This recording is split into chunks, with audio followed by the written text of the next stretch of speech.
when it's actually going to come back online. There's been a couple of rumours that I've been reading about. There's one very far-fetched one, or I believe it's far-fetched, which says it's going to be 9 weeks until the PlayStation Network comes back online for the gamer at home. I think it's more likely to be 2 or 3 more weeks, yes, that's my guess. But I do think that Sony have a damn good idea about when they're going to be switching network back on for the average user. And I just think they're not telling us at the moment, so because they fear what the comeback will be. I've seen on Twitter that it's people are getting rather apathetic now to the whole situation, as the anger seems to have subsided a little bit because people have just given up. And I think this is one thing that maybe will be very, very damaging to Sony, and maybe the biggest issue they've ever encountered with the PlayStation 3. We all know that the launch had its issues with take-up, and it had an uphill battle, but it finally did get there. And I think I reported on a few shows ago that it was producing pretty good sales figures, and it was claimed that it was outselling the 360. I think the issues now with the PlayStation Network might have taken it a few steps back. Was this the global mark? Who was providing the figures? I believe it was a global figure. Right, because NDP, which I think has Microsoft as a client and propagates all kinds of disinformation. They usually look at United States only sales, but they don't mention this in the headline. Don't worry about this. The United States is the world, even if it's like 5% of the population of the world, and they will say to you that the American console, the only American console, is beating both Japanese. In general, they don't tell you in the United States the American console is beating the Japanese ones. So this is if you say that's a global one, that's pretty. I think it's always been going pretty well for Sony on a global scale. I think the United States was a very difficult market for them. And if you look at Japan, if you look at the Xbox 360, it's just things like sales of about 1,000 consoles a week, or it's really pathetic numbers. It's like you have to count the customers and just who actually wants an Xbox in Japan before we actually send a container full of them. You have to really check who wants them, because it's just a Japanese market. People buy Nintendo and they buy Sony usually. I would like to see how Sony recovers from this, and it'll be very interesting the next couple of weeks as to how they're going to go about doing it. One of the solutions that they've got is they're going to be offering users as a welcome back perks and privileges in regards to PlayStation Network Plus, which I believe is free downloads for a month or something like that. There's some perk as in for users returning, but I think it's done a lot of damage to the Sony brand, and I think it's absolutely ridiculous that the amount of time that it's taken for the network to even get to this stage. Apparently, according to just some rumours that I've read, it's been switched on for developers, but the access has been intermittent, I think were the words used. And so even that isn't up and running properly yet. So I'm guessing, and people can hold me to this, but I'm predicting another 2 or 3 weeks for the PlayStation Network to be down before it comes back online. I think that the rootkit was passed on to Sony, and kind of they feel the wrath of a rootkit now in some ways. You see, I'm not sure if this was connected to the HOTS case at all. I think this was just a case of bad timing. I don't know, because Anonymous have denied any sort of responsibility in bringing the network down. It does seem, from what I've read and from what people have said, that this is more a directed attack towards grabbing personal details rather than just disrupting the PlayStation Network. And I'm hazarding a guess that this is, or my view is, that this is just incredibly bad timing and it's just coincidental. Because of course everybody will have read that the HOTS case now has been settled and there's going to be no further action against Mr. HOTS. Yeah. So he did make some comments about this latest situation that they have, and I believe I obviously couldn't quote the thing in details. He was commenting about the insecurity of the network and the fact that they wrongly assumed that the clients and the hosts work in a certain way that secures the data.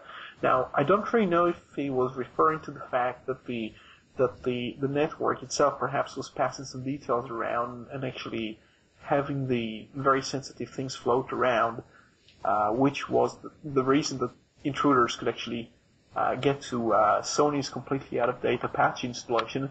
I don't really know. I mean, even if they get through to Apache, I mean, why the hell would they get through to passwords? You have to have some separation between server software and things like that.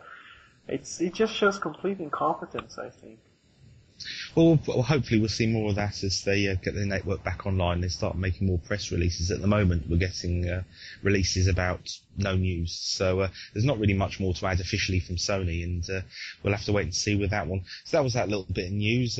Scanning down my list, what else have I got for you? Well, we probably should go on a break first, and then... Yeah, let me just throw this one in quickly before the break, because this one really doesn't need a topic, and it's the French group Hadopi have had their website hacked, and that was quite interesting. Hadopi, and I hope I'm pronouncing that right, is the company that's responsible for monitoring the file sharing in France. And basically, if people aren't aware, it's the French now have a 3 strikes policy, which is if you're caught downloading copyrighted material, in quotes, then you'll get a warning, then you get another warning, and I think the 3rd strike you get some sort of sanction. Everyone downloads that when you open a page. Right. Well, they're very busy then. But apparently they've had the site hacked, and there's been a bit of an expose on the files contained within that server. So that's on Torrent Freak. Very interesting read as always. The link will be in the show notes, so you can have a look at that. And yes, Roy, I'll stick it over to you for the next piece of music. Yeah, well, it's called Future Eyes. I found it a few days ago. Let's have a listen.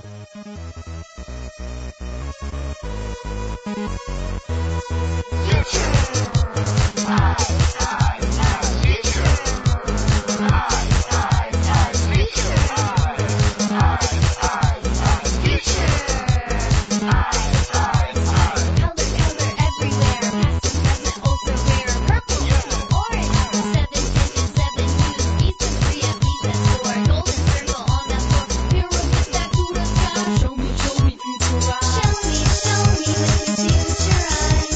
Raise the prism.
with us after this unusually kind of immature song. I don't usually choose these, but I'm trying to kind of give a sense of the variety that's in there.